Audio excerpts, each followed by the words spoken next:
This vessel is the Antarctic Missile Ship, by far the smallest of the Antarctic vessels.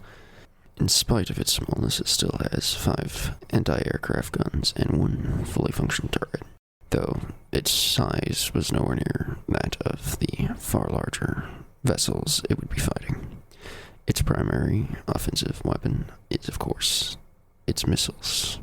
Inside of each missile tube was stationed 3 individual missiles, and with 180 missile tubes, that makes for an insane number of missiles ready to be launched at any enemy vessel.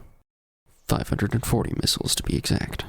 As you see, once again, the Antarctic leans into excess and arms its vessels with far more than unnecessary firepower. Once again, not depicted, there were torpedo nets. In spite of the impressiveness of the battleship's armor, the missile ship was significantly less well defended. It still was better off than most other battleships of the rest of the world at that time. The missile ship's armor was approximately 1.5 foot thick, varying depending upon the depth. Just like the battleship, it had 3 layers of gapped armor as its upper deck and additional concrete protecting the bottom of the hull. Both of them have thicknesses I don't have the specifications for. This vessel, of course, was significantly lower than the battleship. As such, it had a somewhat better designed hull, though it was still quite wide. This massive width of the hull was made up by a single nuclear reactor with twin inline 20 diesel backup engines. The straight rearmost stacks are the exhaust stacks. The mushroom-shaped stacks are the air intakes for the entire vessel. Each of these air intakes have gravity traps for water in addition to being covered.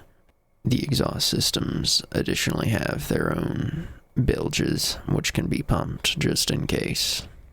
Each of its props were driven via electric transmissions, or in other words, the nuclear reactors and diesel engines generated electricity, which then drove the electric motors driving the props. The length of the missile ship is 88 meters, its beam 19 meters, and its draft 25. Of course, beam does not include the pylons holding the props.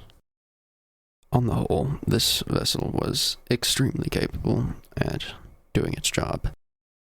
After examining the 3 most eccentric of the Antarctic's vessels, it becomes quite clear that the Antarctic had an emphasis upon durability and firepower over speed.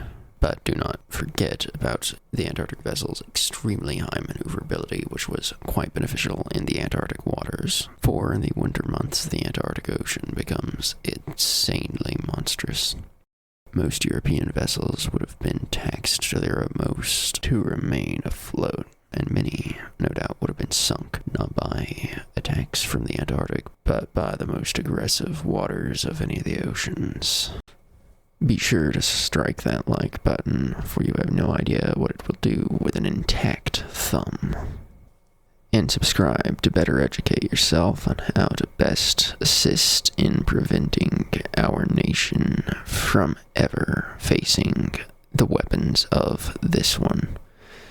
Especially considering this one's weapons of mass destruction haven't even been denotated yet.